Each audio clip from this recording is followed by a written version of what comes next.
Hi, my name is Jessica Roberts, and this is my presentation on selection criteria for print student magazines. Now, print student magazines are basically just, magazines for kids that are included physically in the library, such as these titles here. Now, the advantages of having these magazines are that they are made for children, so they have appealing images and age appropriate text. It's also filled with short stories, which is good for short attention spans, and they're less overwhelming than a thick book, so this is a great way to get non book readers to read. And it also will attract students to the library. Kids like magazines. Some disadvantages are that it is easily damaged. They're not really sturdy enough for circulation without being laminated or protected in some sort of way.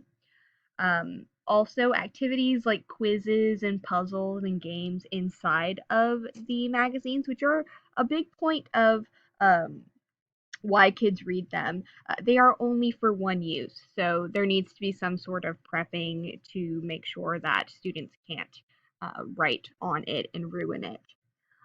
Also, the ads, while they are for children, they do hinder kind of the purpose of the magazine. And then magazines are easily stolen, so easy to steal. Another disadvantage. Selection criteria, you need to consider, do users require large print items? Magazines have very small text. Are topics relevant and appealing to students? Are the articles useful for teachers? And implications, you got to consider that storage is a factor on how many past issues the library can keep at one time.